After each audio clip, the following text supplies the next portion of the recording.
membrana celular. O sea, como que vamos a ir de afuera hacia adentro. Entonces, la membrana citoplasmática, como ustedes vieron la otra vez cuando vimos la organización de la célula, que todas las células tenían la membrana, el citoplasma y el núcleo. La membrana es el límite de la célula. Esta es la estructura en sí. Un esquema para que entiendan cómo está formada una membrana.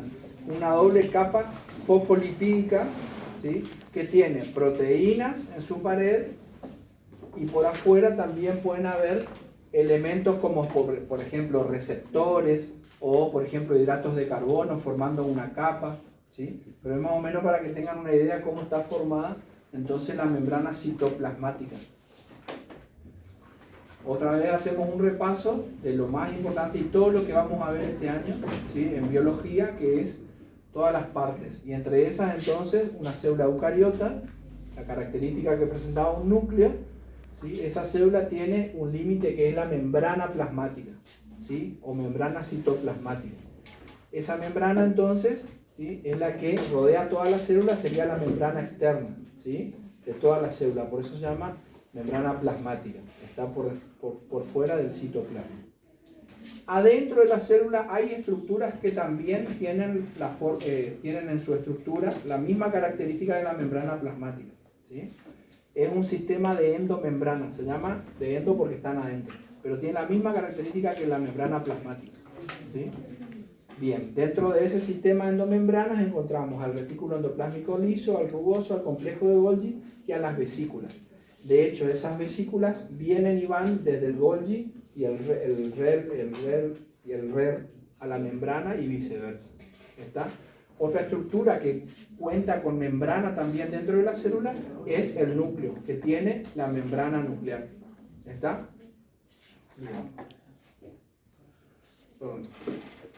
Seguimos. Entonces, representa la envoltura de cada célula, su estructura básica, entonces, es similar a las restantes membranas que envuelven a los organoides de la célula, es lo que hablábamos recién, el sistema endomembrana. ¿Está? La misma característica de la membrana vamos a encontrar en organoides internos. Y están compuestos más que nada por lípidos, proteínas e hidratos de carbono. Están compuestos por esos tres en la mayoría de los casos. Las funciones que cumple entonces presentan una verdadera barrera con la capacidad de permeabilidad selectiva. Eso es importante porque no quiere decir que es totalmente impermeable. Deja pasar ciertas cosas. Dan soporte físico a las enzimas que se asientan en ellas. Para cumplir su función, ¿se acuerdan? Las enzimas eran proteínas catalizadoras de procesos. A veces se fijan ahí para que se produzca algún movimiento, algún trabajo o alguna producción dentro de la célula. Forman pequeñas vesículas para el desplazamiento de sustancias por el citoplasma. Es lo que se llama endocitosis. La membrana plasmática tiene la capacidad de invaginarse para envolver a ciertas moléculas, ¿sí?, y las incluye dentro del citoplasma. Y eso forman vesículas, pelotitas, que están rodeadas por membrana plasmática y adentro tiene diferentes estructuras. Pueden tener virus, bacterias, comida, ¿sí?, cualquier tipo de noxa. Forman pequeñas vesículas, entonces con eso desplazan hacia adentro y eso se llama endocitosis. Participan entonces, como dijimos recién, de la endocitosis y la exocitosis, que es lo contrario, ¿sí? Forman adentro de la célula, ¿sí?, se forman estructuras que se muestran a la membrana plasmática y se eliminan al exterior, se liberan al exterior. Eso se llama exocitosis. Presentan entonces moléculas de reconocimiento para con otras células y la matriz intracelular. Esto es muy importante porque esas moléculas de reconocimiento que están en la membrana le dan la identidad. ¿Por qué? Porque estas células, ¿sí?, viven dentro de nuestro organismo y el organismo la reconoce como tal. Entonces nosotros tenemos un sistema de defensa que capta cuando una célula no tiene esa identidad y la destruye. Entonces, ¿por qué nuestro sistema de defensa, ¿sí?, destruye ciertas células y ciertas no? Porque en la membrana de todas las células existe una identificación. ¿Está? Después vamos a ver. Contiene receptores para hormonas, neurotransmisores, factores de crecimiento y otros inductores químicos. Están en la membrana también, ¿está?, que hace que, por ejemplo, una célula de defensa que se llama macrófago, por ejemplo, una de las células, ¿sí?, tiene un receptor que ante ciertos estímulos le ordena que vaya, por ejemplo, a defendernos, ¿está?, a un tejido de ciertas noxas. Y así diferentes células tienen receptores para cumplir una función. Receptores para contraerse como el músculo, receptores para reproducirse como células somáticas para corregir, por ejemplo, lesiones del tejido. Bien, no se duermen, ¿no? Bien, entonces, esto es una estructura básica, muy fácil, ¿sí? Hasta te diría, no tiene el nombre de fosfolípido porque parecen un fósforo, pero hasta parecen forma de fósforo. O sea que es fácil acordarse. Es una doble capa, ¿perdón? Y ahora va a checar. ¿Esta? No puedo, porque está en presentación. Tiene que salir ahí. Empieza acá y va a Bien, checar. está, no te preocupes. Ya le Ah, va ahí a la izquierda. Bien.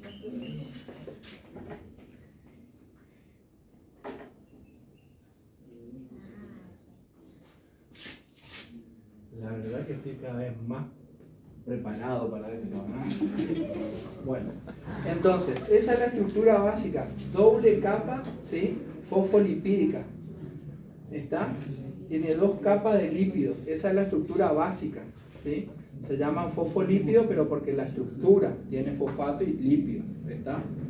Bien, y también tiene el colesterol como principales elementos que forman esa capa bilipídica, ¿está? ¿Qué otras cosas encontramos en la membrana? Proteínas e hidratos de carbono, ¿está? Bien.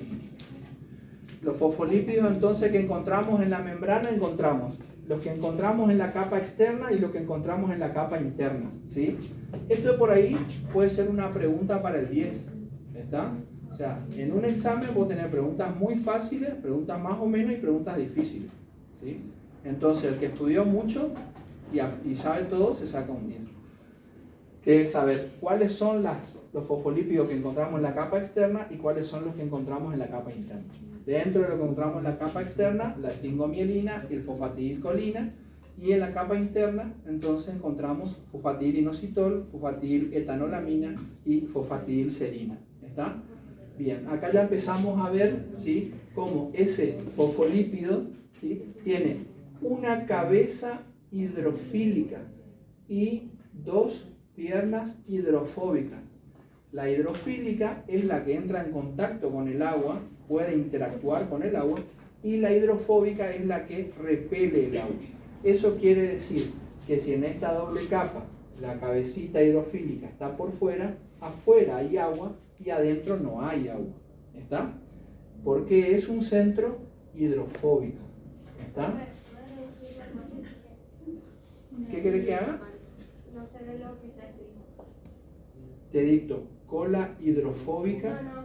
No. Acá el tercero estaba, pero me parece que es la L. Ah, fosfatidilinositol. Sí. Ahí termina, hay una L y nada más. Entonces el espacio extracelular y el intracelular, ambos, ¿sí?, ¿qué van a contener? ¿Qué va a haber de ambos lados? Agua. ¿Está? Y hace que esa capa hidrofóbica hace que el agua no pase fácilmente de un lado para otro. Si no, nos o deshidrataríamos o nos hincharíamos. Entonces, eso también es una función que tiene la membrana. Crear una capa como la piel, como nuestra piel, ¿está? Que el agua no salga ni entre tan fácilmente.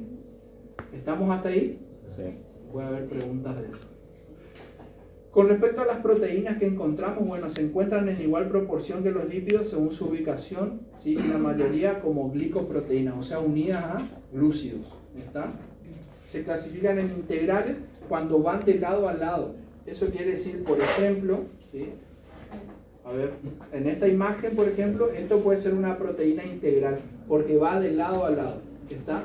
Y esta, sin embargo, no, porque está de un solo lado, ¿está? Esas se llaman periféricas, ¿estamos? ¿Qué función cumplirían? Varias, por ejemplo, enzimas, por ejemplo, receptores, ¿sí?, que captan información, ¿sí? Pero también una cosa importante es que forman túneles, que permite que la membrana tenga una permeabilidad selectiva. Ciertas cosas deja pasar. ¿Está? Bien. La teoría del mosaico fluido hace referencia a la posibilidad que tiene la membrana de moverse, de tener movimiento, de ser dinámico. Entonces la capacidad de los componentes de la membrana celular de girar sobre sus propios ejes y desplazarse lateralmente, ¿sí?, en la bicapa, que le otorga la propiedad de ser una estructura celular dinámica. ¿Estamos? Bien. Eso es la teoría del mosaico fluido. Es una definición, no es un resumen, nada. Así como la ven, es eso. Bien. Ah, qué rico. Los hidratos de carbono, ¿sí?, en las membranas representan del 2 al 10% de las membranas. ¿Está?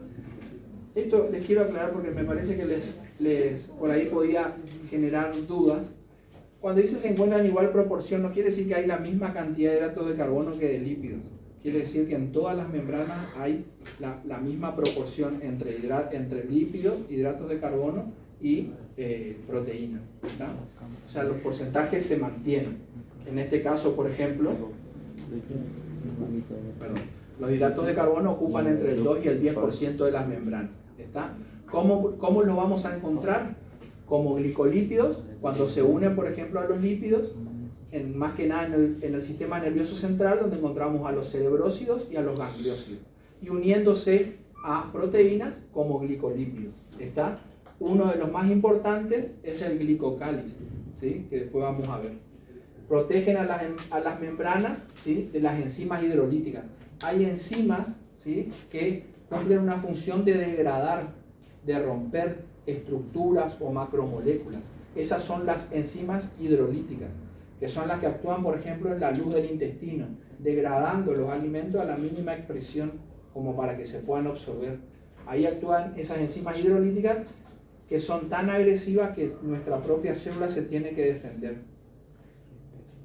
Bien, ¿qué otra cosa forman los hidratos de carbono? El glicocálice, ¿sí?, que es toda una capa alrededor, ¿sí?, que es un escudo para que no se lastimen. Sobre todo, por ejemplo, en la luz del estómago, ¿sí?, donde, por ejemplo, es una capa que protege a las células del ácido clorhídrico, ¿sí? Nosotros en el estómago tenemos ácido clorhídrico, de ahí viene la acidez. ¿Está? Lo que producen es una capa protectora para que no se dañe la célula. En el glicocálice también es importante, ¿sí?, las funciones que cumple. No solo un escudo mecánico y químico, sino también interviene en el equilibrio de la polaridad de la membrana. ¿Está? Esto, sobre todo lo de la polaridad, habla de cargas eléctricas. ¿Está? Que intervienen mucho, sobre todo en, por ejemplo, el tejido muscular, el tejido nervioso, las neuronas. Y también intervienen en la polaridad. Los cables, por ejemplo, un cable que va de acá hasta allá, por ejemplo, tiene en el centro los alambres de cobre y está envuelto por goma. Esa goma lo que hace es que no se pierda energía. Entonces esto es como que hace lo mismo, ¿está? Concentra, ¿sí?, las polaridades de ambos lados. ¿Está? Otra de las cosas es el reconocimiento y la adhesión, ¿sí?, entre las células y los tejidos. También, bueno, el aislamiento eléctrico de la acción, ¿sí?, la especificidad del sistema ABO de los eritrocitos. Esto hace referencia al grupo A, B o 0 de sangre. Cuando uno tiene grupo A, B o 0 o AB, se ubica en el glicocálice. ¿Está? Esa proteína que es nuestra identificación, ¿sí?, el grupo sanguíneo, ¿sí?, se ubica en el glicocálice. Y eso se lee del eritrocito, del glóbulo rojo. ¿Está? Bien. Bueno, también tiene una conducta anómala en las células cancerígenas, ¿sí? Eso es también lo que presenta el glucocálice, o sea que uno puede detectar las células cancerígenas por la conducta anómala, ¿sí? También representa una puerta de entrada a toxinas, bacterias y virus, porque se alojan en el glucocálice, ¿sí? Entonces también pueden cumplir esa función. De hecho, las úlceras gástricas del estómago, por ejemplo, causadas por una bacteria que se llama Escherichia coli, ¿sí?, se alojan en el glucocálice. El glucocálice le da alojamiento. Así que bueno, también por ahí nos juega en contra. Y también tiene propiedades enzimáticas. Eso quiere decir propiedades catalizadoras de cualquier proceso biológico. Bien. La permeabilidad de las membranas, entonces, es la capacidad de dejar pasar solutos a través de la membrana, permitiendo un flujo continuo de sustancias, según lo necesite la célula o según se le indique. El pasaje de solutos puede ser transporte activo, donde hay gasto de energía, básico. Transporte activo significa gasto de energía. Seguro le voy a preguntar algo de esto. Transporte pasivo, ¿qué quiere decir? Sin gasto de energía. ¿Está? Activo con gasto de energía, pasivo sin gasto de energía. Las macromoléculas utilizan canales proteicos, por eso decíamos que las proteínas integrales formaban canales. ¿Está? Porque por ahí pasan esas macromoléculas. ¿Está? Esas proteínas no solo forman canales, sino también poros, o también pueden formar vesículas. A partir de la proteína se forma la invaginación que va a hacer la membrana para que entre una macromolécula y después la membrana se vuelve a cerrar. Es como el lugar donde se produce esa invaginación. El transporte pasivo, ¿cuál era la característica del transporte pasivo? No tiene gasto de energía, ¿sí? Entonces, el transporte pasivo a través de la bicapa se produce por una difusión simple. Es como una diferencia de concentración. Hay más acá y menos acá, entonces pasan hacia el otro lado. Es una difusión simple, a favor de gradiente, no tiene gasto de energía. A través de la estructura entonces proteica, esos canales, ¿sí?, van a recibir el nombre ya de difusión facilitada. ¿Está? Hay algunas macromoléculas que no pasan por cualquier lugar de la membrana, solamente pasan por esas estructuras proteicas, esos canales. Entonces en ese caso la difusión ya tiene una ayudita, se llama difusión facilitada. ¿Está? Entonces dentro del transporte pasivo tenemos sin gasto de energía la difusión simple por un aumento de gradiente nada más por cualquier lugar de la membrana, y la difusión facilitada cuando hay ciertos puentes o canales que permiten que pasen. ¿Está? Eso es la difusión facilitada. Después tenemos los canales iónicos, ¿sí?, que responden a un cambio de voltaje. ¿Está? Eso sobre todo se da en el caso del músculo, la contracción muscular para que pase el calcio. Después tenemos otros ejemplos, otras proteínas que reciben el nombre de permeasas o transportadores. Lo que hacen es toman el elemento del lado afuera y giran sobre su eje y la vuelcan adentro. ¿Sí? O sea, giran y la vuelcan adentro. Esos son los permeasas o transportadores. Y el transporte activo también interviene en algunas permeasas, pero ¿qué pasa si es activo? ¿Qué necesita? Energía. O sea que son permeasas dependientes de energía. Y también bombas. ¿Está? Estos son los ejemplos del transporte activo. ¿Transporte activo qué quiere decir? Utilización de energía. El transporte pasivo no utiliza energía y puede ser una difusión simple o una difusión facilitada. ¿Está? Bien, la difusión simple entonces respeta el principio de la diferencia o gradiente, ¿sí?, de un lado o del otro. No puede ser concentración o de voltaje, las dos cosas, porque hablamos de química y de eléctrica, ¿sí? La suma de ambos gradientes es el que determina, ¿sí?, la diferencia. La difusión a favor de gradiente es espontánea, pasa, no hay gasto de energía, es un transporte pasivo, ¿sí? Si pasa por cualquier lugar, es una difusión simple. Si pasa por canales iónicos, permeasas, ¿sí?, proteínas, sin gasto, es una difusión facilitada. Es pasivo, pero facilitado. ¿Está? Por ejemplo, ¿cuáles responden, por ejemplo, a este cambio de gradiente? El oxígeno, el dióxido de carbono, el nitrógeno, los ácidos grasos, algunos esteroides, porque son solubles en lípidos, ¿sí? Porque la membrana plasmática tiene un centro hidrofóbico que no permite pasar el agua, pero sí permite pasar, por ejemplo, elementos del mismo grupo, ¿sí? Y hay esteroides que tienen colesterol o que tienen lípidos. ¿Está? Bien, el glicerol también pasa, la urea, ¿sí? Esto, por ejemplo, sirvió mucho para conocer el funcionamiento del riñón. La urea, ¿sí?, es un elemento que se produce en el riñón, ¿sí? Entonces, como se libera libremente, nosotros, sabiendo la urea que hay en la orina, sabemos cuánta urea tiene adentro de la sangre. ¿Entiendes? Es como, esto salió, quiere decir que la misma cantidad hay adentro de la sangre. Bien. Y el agua depende del gradiente osmótico. Lo que sucede es que hay elementos que atraen al agua. Por ejemplo, el sodio. El sodio es un elemento que atrae, tiene gran atracción por el agua, ¿sí? O debe ser el elemento que más atracción tiene por el agua. Entonces, ¿sí?, hay una presión que atrae a la célula, perdón, al agua. ¿está? Que la atrae hacia adentro o la atrae hacia afuera, ¿está? Es una presión. En este caso, cuando hablamos de osmótico, hablamos de elementos que atraen al agua. Y cuando hablamos de gradiente coloide-osmótico, son las proteínas. Hay proteínas que tienen atracción por el agua, ¿está? Eso van a ver después, más adelante, cuando hablan de presión osmótica o presión coloide-osmótica. Habla de las proteínas, ¿está? Uno de los problemas en el quemado, cuando uno se quema, primero que se pierde la posibilidad de retener el líquido. Segundo, que se destruyen las proteínas. Entonces se pierde esa presión coloide-osmótica. Entonces se pierde mucha agua.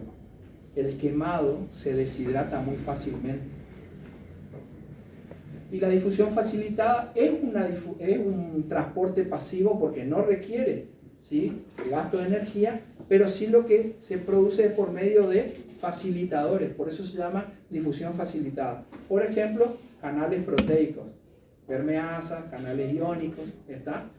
Bien, la diferencia con la difusión simple es que en la facilitada participan estructuras proteicas reguladoras. Eso quiere decir, reguladora quiere decir que hay una cierta cantidad de canales, en algún momento eso se va a saturar, ¿está? Entonces la difusión facilitada tiene especificidad porque deja pasar puntualmente este elemento, y saturabilidad, porque por más que afuera hayan 100 de ustedes, solamente 10 van a entrar al boliche. El resto, lo lamento, está saturado. Estas estructuras entonces pueden sufrir inhibiciones competitivas y no competitivas. Esto es una forma de regular también, ¿está? Se tapan esos canales para que no entre nadie más, ¿está? O no entren más. Eso es una manera de inhibir, competitivo o no competitivo. Hace referencia a competitivo, es el mismo canal, y no competitivo tapan con otra cosa. Bien, los canales iónicos sí son poros o túneles hidrofílicos. ¿Qué quiere decir eso? Que son lugares por donde puede pasar el agua, ¿está? Entonces, son lugares que permiten el paso del agua. La membrana no permite el paso del agua, porque tiene un centro hidrofóbico. En este caso son poros o túneles hidrofílicos formados por proteínas transmembranosas tipo multipaso, que es lo que veníamos viendo recién. Todos esos canales son proteínas integrales porque van de lado a lado, forman canales, ¿está? En ese caso hidrofílico porque dejan pasar, por ejemplo, el agua.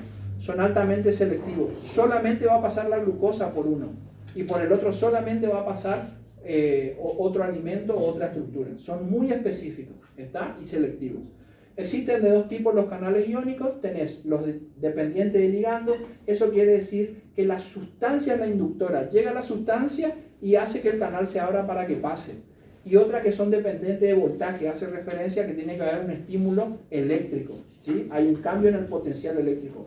Por ejemplo, la membrana de la neurona. Por ejemplo, la membrana del el tejido muscular. Cambia el voltaje, ¿sí? Y entonces produce su cambio para que ingrese. Por ejemplo, calcio. ¿Está?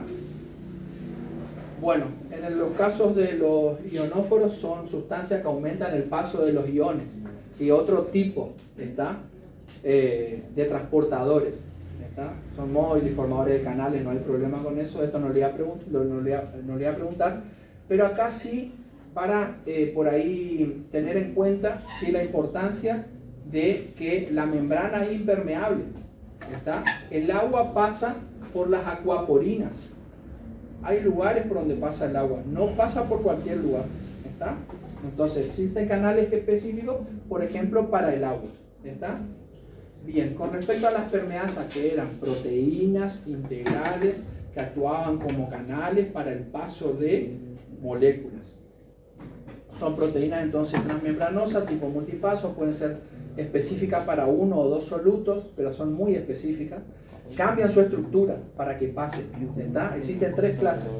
Monotransporte, pasa de un lado solamente. Cotransporte, cuando entra una sale otra. Y cotransporte cuando pasan las dos hacia el mismo lugar. Y el contratransporte cuando entra una y sale la otra. Esto se da sobre todo cuando se producen, por ejemplo, descargas eléctricas en las cuales el cambio de voltaje hace que salen y entran, por ejemplo, potasio por sodio, bicarbonato por cloro. ¿Se entiende? Bien, para equiparar. Y el transporte activo hace referencia al gasto de energía. Requiere gasto de energía. Cuando el transporte requiere gasto de energía, generalmente son transportados en contra del gradiente de concentración. Por eso necesitan gasto de energía. Porque si no sería fácil. Pasan de un lado donde hay más a otro lado donde hay menos. En este caso hay que hacer un esfuerzo para que salgan. Pero afuera hay más, no importa. Tienen que salir. Entonces se gasta energía. Entonces van en contra del gradiente de concentración. Intervienen lo que dijimos hoy, las permeasas llamadas también bombas. La transferencia puede ser como monotransporte, cotransporte y contratransporte. Lo mismo que vimos recién. Pasa uno solo, o pasan dos, o pasan en contra. ¿Sí? Presentan también alta especificidad y saturabilidad. Hasta un punto pueden cruzar, después ya no. Bien, bueno, terminó. ¿A qué hora tenés colectivo? Ah, no te puedo creer. Bueno, me apuré para eso. Preguntas sobre esto la semana que viene.